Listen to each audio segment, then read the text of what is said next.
Organic Chemistry, Chem 213, Exam 2 Material, Part 4.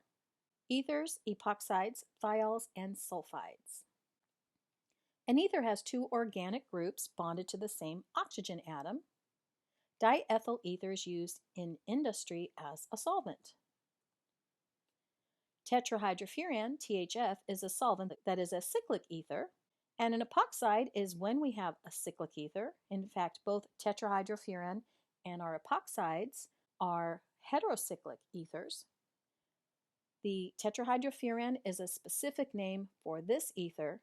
Epoxide is the general name for this type of compound. So diethyl ether, tetrahydrofuran, specific names for those compounds. This is the general structure for an epoxide. I do have R groups on all the ends of these carbons. They could be hydrogens or other R groups. An epoxide has this three-membered ring. If you keep in mind, let's take a look at diethyl ether.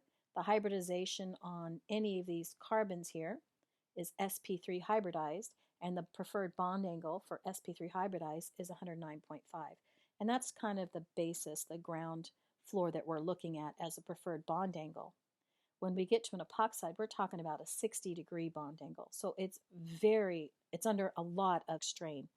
Very small bond angle. It's going to be highly reactive. So normally, most ethers are unreactive. So this diethyl ether is quite unreactive. But when we get to an epoxide and we have this angle strain, we're going to have some reactions with those. Two other groups we're going to be talking about are thiols and sulfides, and these are the sulfur analogs of alcohols and ethers.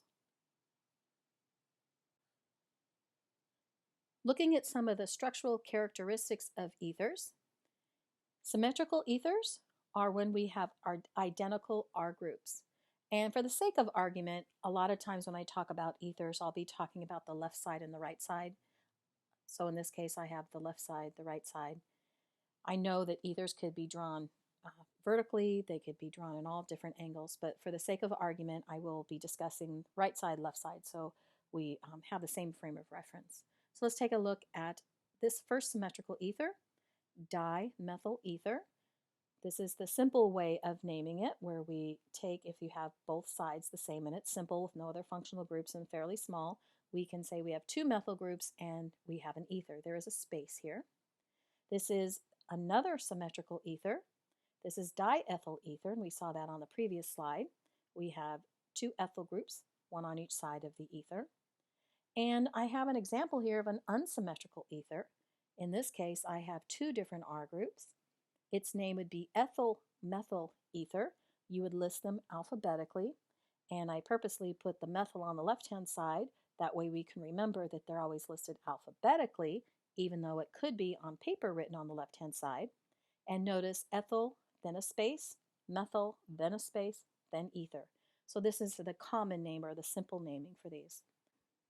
The characteristic I'm pointing out right now is you need to be able to identify if an ether is symmetrical or unsymmetrical.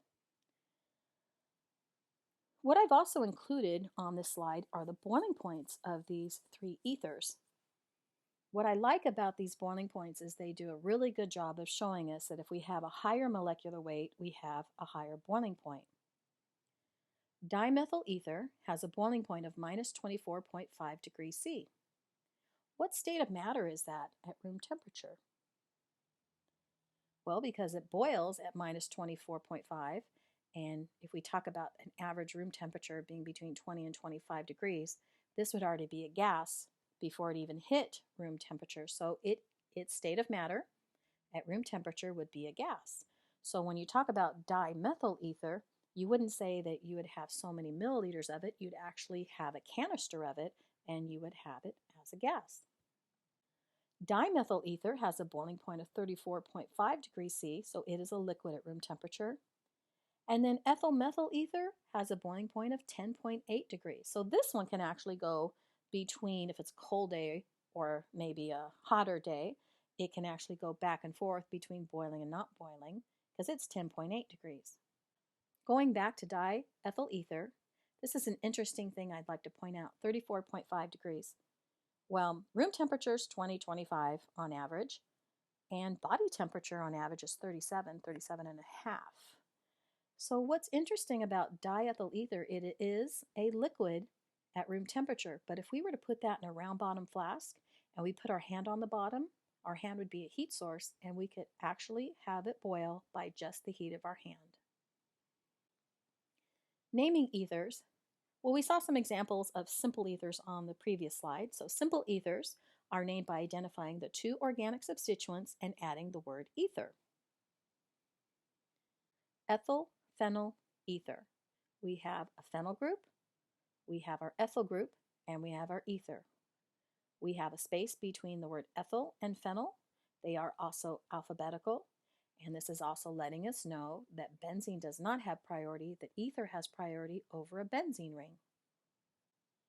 Diethyl ether. We've actually seen this now, this is the third time, but I wanted to show it to you in a line structure. We can draw ethers in line structures.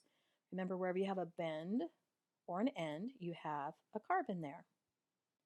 If other functional groups are present, the ether part is considered an alkoxy substituent.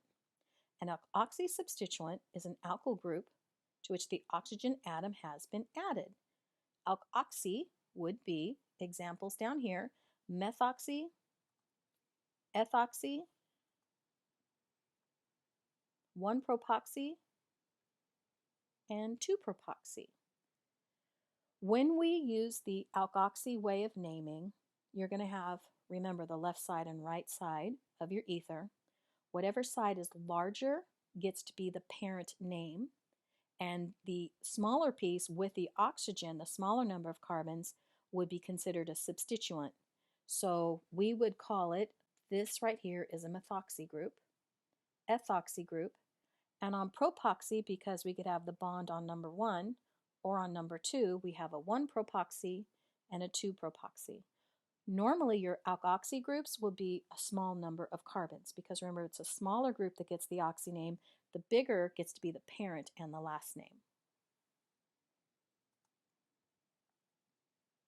In naming ethers using the alkoxy system, the smaller hydrocarbon attachment and the oxygen atom are called the alkoxy group and is considered a substituent on the larger hydrocarbon group. In my first example, 2-methoxypentane, our parent is pentane. That would be 5 carbons, single bonded, pentane. And coming off carbon number 2 would be a methoxy group. Carbon 1, 2. A methoxy group would be an oxygen, CH3. I have methoxy coming off number 2 of my pentane that's single bonded. Then you'd go back, fill in the appropriate number of hydrogens, and now you have your structure for 2-methoxypentane. Okay, now I would like you to go ahead and pause the video and draw the structure for 1-methoxypropane and see how you did. All right, propane, 3 carbons right here, my parent chain. Coming off of my parent chain is my methoxy group. You can see the methoxy piece right here. So my parent of 3, coming off carbon number 1, is my oxygen, that's the oxy piece, and the methyl piece, methoxy, 1-methoxypropane. Alcohol has a higher priority over ethers. So when we name an ether that contains both the alcohol feature and the ether feature, we need to name it as an alcohol. And then the ether piece is going to be named methoxy. Methoxymethanol. So we would start at the end here, methanol. That would be a single carbon.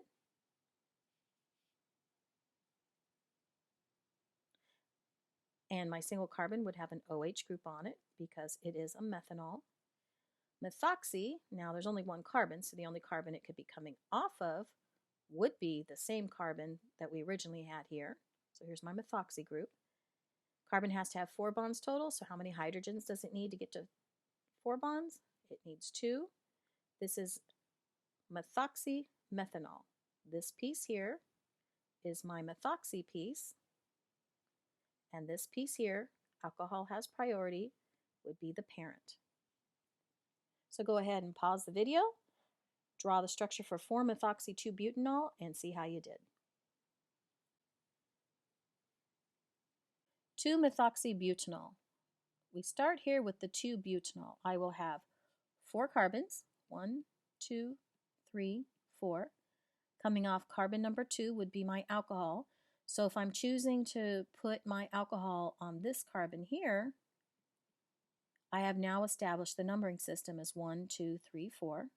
What's coming off of carbon number 4 is my methoxy group. So I can put OCH3. Remember, I could have written that over here on the right-hand side of the carbon or even on the top. I chose to write it on the bottom. So I'm checking my work. I have my 4-methoxy handle, 2-butanol.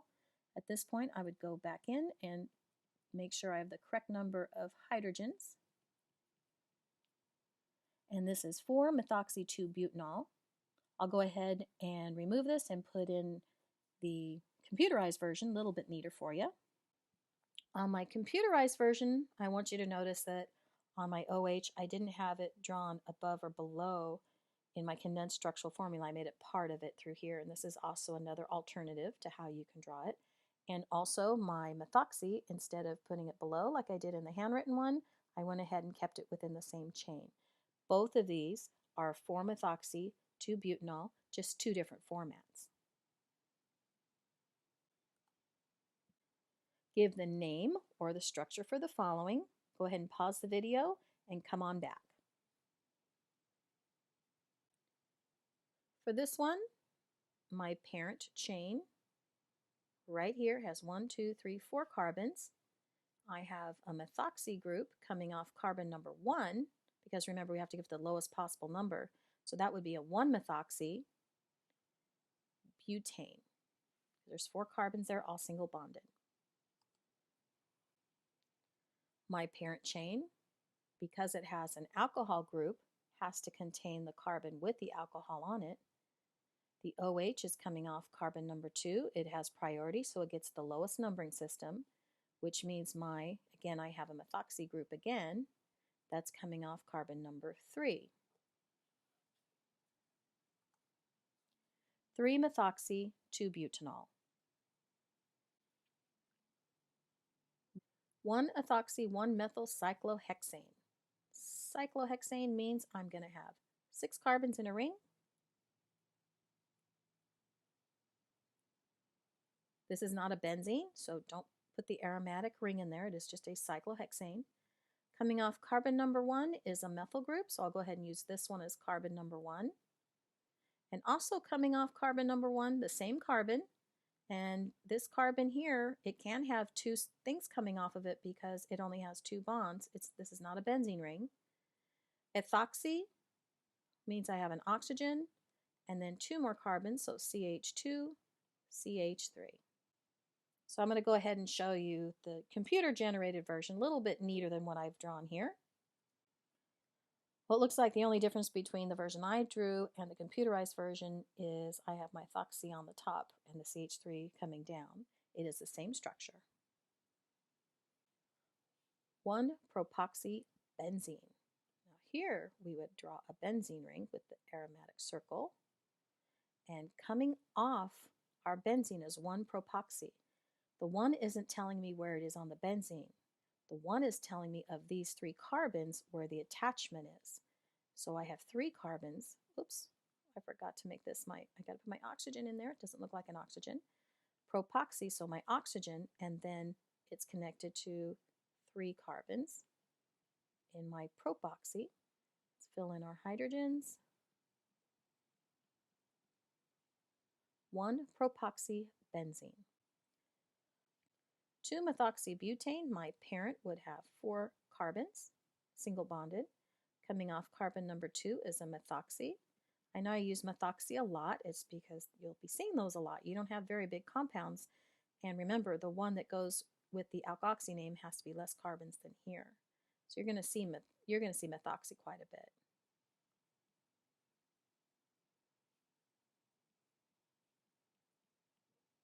So here's my parent chain of 4. Coming off carbon number 2 is a methoxy. I'm going to show you my computerized version. It's a little bit different. It's formatted just a little bit different. This is the same structure as before. The only difference is the parent chain just happens to bend up. It is coming off carbon number 2. If you were given this structure to generate the name, remember you know how to do it. Don't let formatting throw you off. You find the longest continuous chain regardless if it bends and curves. That's the parent, in this case butane. And this piece here is your methoxy piece coming off carbon number 2 of the parent of 4. On this last one here, we have that CH3 thing happening that's twice, which really means that this carbon has 2 CH3 groups coming off of it. Remember, one of the ways I suggested to make that a little easier is to go ahead and get rid of the parentheses and draw one in.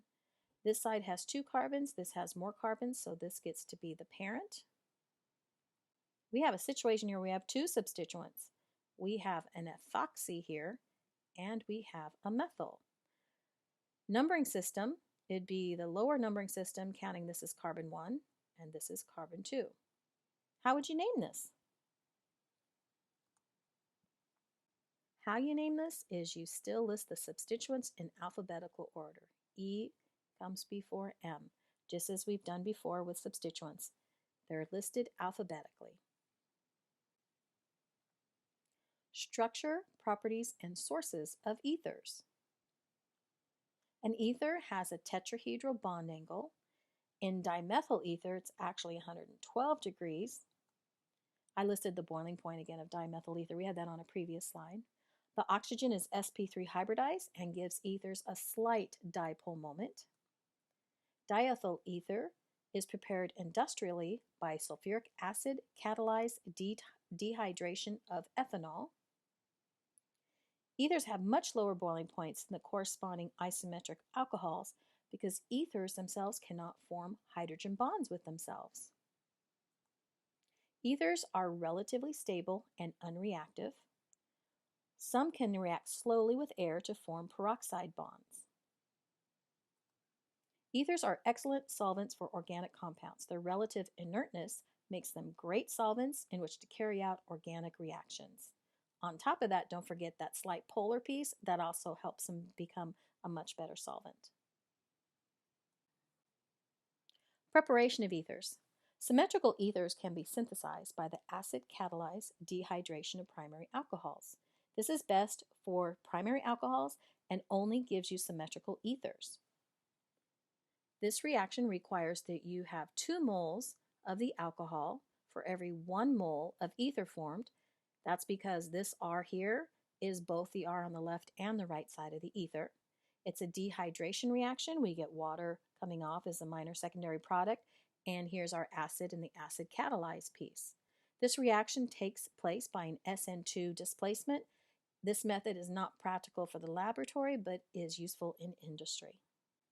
This reaction has a lot of limitations. Again, you can only make symmetrical ethers from starting primary alcohols.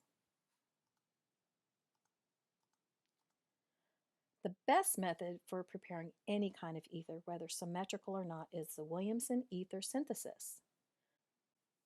The reaction of metal oxide and primary alkyl halides. Secondary works okay, but typically a tertiary doesn't work well because this is an SN2 mechanism. Alkyl oxides prepared by the reaction of an alcohol with a strong base, such as sodium hydride. And what we're going to do with the sodium hydride is on our alcohol only remove the hydrogen, leaving the oxygen there. You will need to make an alkyl halide from an alcohol as the first step in the synthesis. You can see those reactions back in section 17.7. So here's the overall Williamson ether synthesis. It's a 3-step reaction. When you have the ether that you're preparing, the product is actually going to be the last reaction. You're going to see it here. And you have a minor secondary product of sodium bromide if you use these reagents. So in the Williamson ether synthesis, when he made this, he literally had 2 reaction vessels. In one reaction vessel, he went ahead and made what we're going to call the left-hand side of the ether. And in his totally separate reaction vessel, he made the right-hand side. And then he put them together. That would be step 3. So step 1 and 2 are both from starting alcohols. The starting alcohol, if you notice here, I have RO, and what happened was is we took off this R group here and replaced it with a hydrogen, and that became the starting material here. For the other side of the ether, we're going to go ahead and use this part of it, take off this R group, replace it with a hydrogen, and that's how we get this starting alcohol.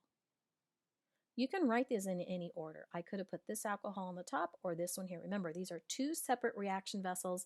It doesn't matter what order I list them. So the 2 alcohols have to be prepared.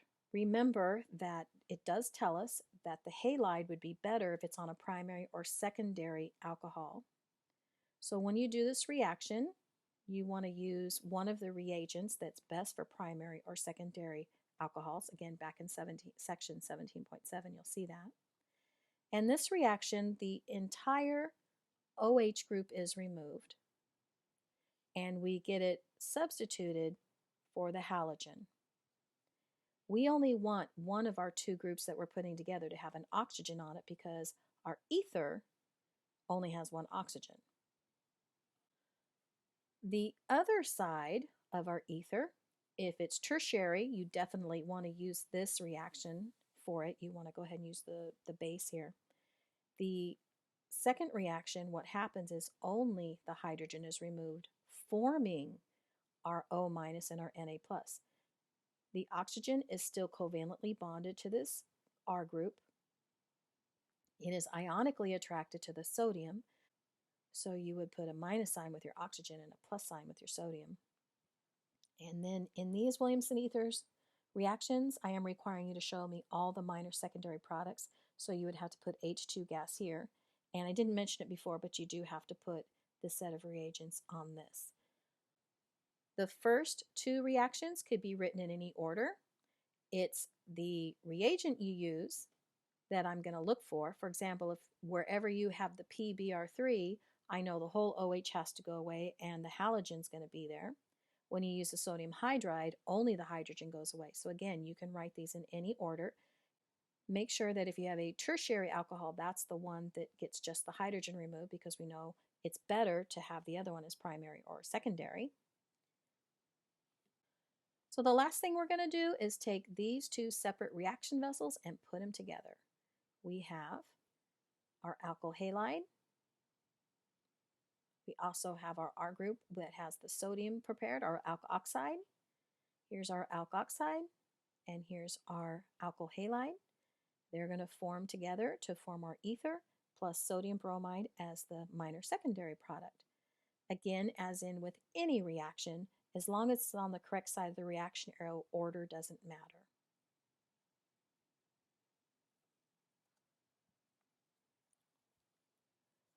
What I'd like to do before we get too far into the Williamson ether synthesis is I would like to practice listing the alcohols needed to synthesize the following ethers. If the question asks you to synthesize this ether, your starting materials, you would have right here this as one of your starting alcohols, and this one as the other starting alcohol. What I like to do is I don't like to move things around. So did you notice here that I took off the CH3 and put an H there? And on this one, I went ahead and wrote the oxygen still to left of the CH3 and then put the hydrogen here. It's okay if your alcohol features on the left-hand side, or can also be on the right-hand side. But I like to keep them the same way they're already written. It's a little easier for us to do. So this would be a primary alcohol here, and this one here is a secondary alcohol.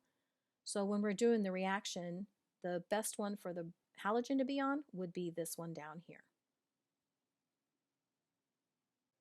Our starting alcohol on this one, take a look at this. This CH3 has to go with all of this R group. This is just one R group here. And then the second piece would be here. So my 2 starting alcohols are these 2.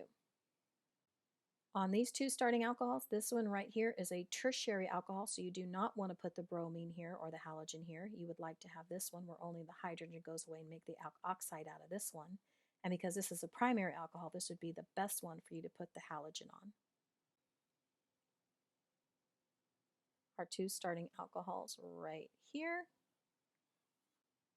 Both of these are primary alcohols, so it doesn't matter which one you put the bromine on. Here's an example where your starting alcohol is tertiary versus primary. Taking a look at the product that we're making when we have our starting alcohol here, this makes a primary alcohol, and when we break this off to make our starting alcohol, this made a tertiary alcohol. The primary alcohol is the best one to put the halogen on. The tertiary one is the best one where you take away just the hydrogen and you make it the alkoxide. And so we're looking here at O- and A+. You can list both of these in any order as long as they're on the same side of the reaction arrow as each other. And then don't forget your minor secondary product of NABR. Prepare the following ether using Williamson ether synthesis, starting from alcohol. Go ahead and pause the video, come back and see how you've done. It is possible that what I have written as my first reaction might be your second reaction. The third reaction should be the same for all of us.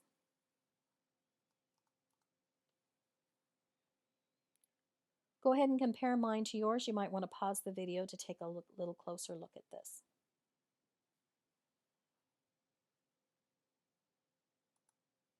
Use Williamson ether synthesis, starting from alcohol, to prepare this. Pause the video, come back and take a look. Again, remember my first or second reaction could be inverted compared to yours, but the last step should be the same as everybody. All right, take note that I actually have a tertiary alcohol here, so this is the one that had to have the sodium associated. I actually have my minus and plus sign beneath them because when I put them up here, you really couldn't see them, but it is okay to have them beneath them in this case. And my primary alcohol is the one that got the halogen. Silver oxide catalyzed ether formation. This is a variation of the Williamson ether synthesis using a reaction of alcohols with silver oxide directly with alkyl halide, and we can form an ether in one step. In this reaction, our R group that's going to be added to the other side of the oxygen is going to be a CH3, and you can vary what this R group is. I gave a specific example. And my starting material here, I went ahead and started with something that has two alcohol groups on it. It doesn't have to have two. It could have one. But what I wanted to show you is if you have every alcohol group will be converted to an ether. So this carbon here has the oxygen attached here. It was the alcohol piece, and now it has the CH3, and I also have the CH3 here. Ethers can be formed from the reaction of alcohols with alkenes. The reaction is catalyzed by mercuric trifluoroacetate, and the product follows Markovnikov's rule. So we're going to have an addition across the double bond. You're going to have H and OR add across the double bond. Following Markovnikov's rule, hydrogen will add first to where the more stable carbocation is formed, and the OR piece is going to be on the other carbon.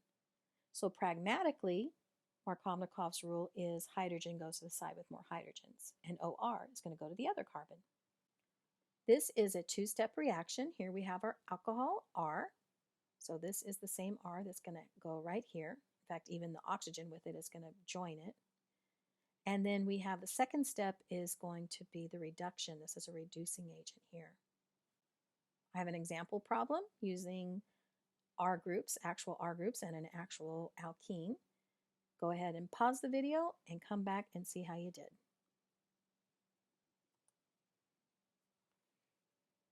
All right, following Markovnikov's rule, hydrogen is going to go to the side with more hydrogen, and my ethoxy is going to be right over here. And this 78 is not part of that. That's the slide number, so sorry to have that in the way. Now we're going to move on and do some reactions with ethers. They're very unreactive, so one of the only reactions they can undergo of general use is to just break them apart using a strong acid.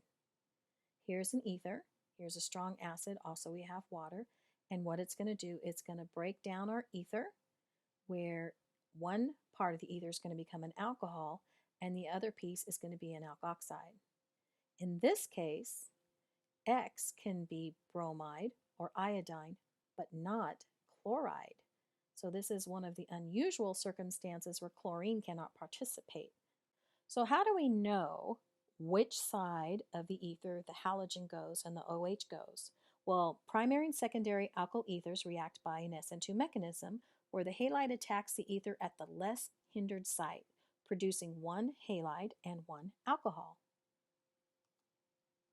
Here is an example of looking at the ether in terms of which is more hindered and which is less hindered. Here's our oxygen, and if I look at the carbon connected to it, notice it has two R groups attached to it. And on the right-hand side, this carbon only has one R group attached to it. What I have in red would be the less hindered site, and what I have over here would be the more hindered site. So I have it specified right here. Iodine is going to come in, and it's going to go to the carbon that is less hindered. The pair of electrons that were bonding are going to go back up to this oxygen here. So we're going to cleave this. We're going to break it right here. This is where it's going to break off. And this side here is going to get the halogen. And this side here is going to become the alcohol. Complete the following reaction. Again, go ahead and pause the video and come on back.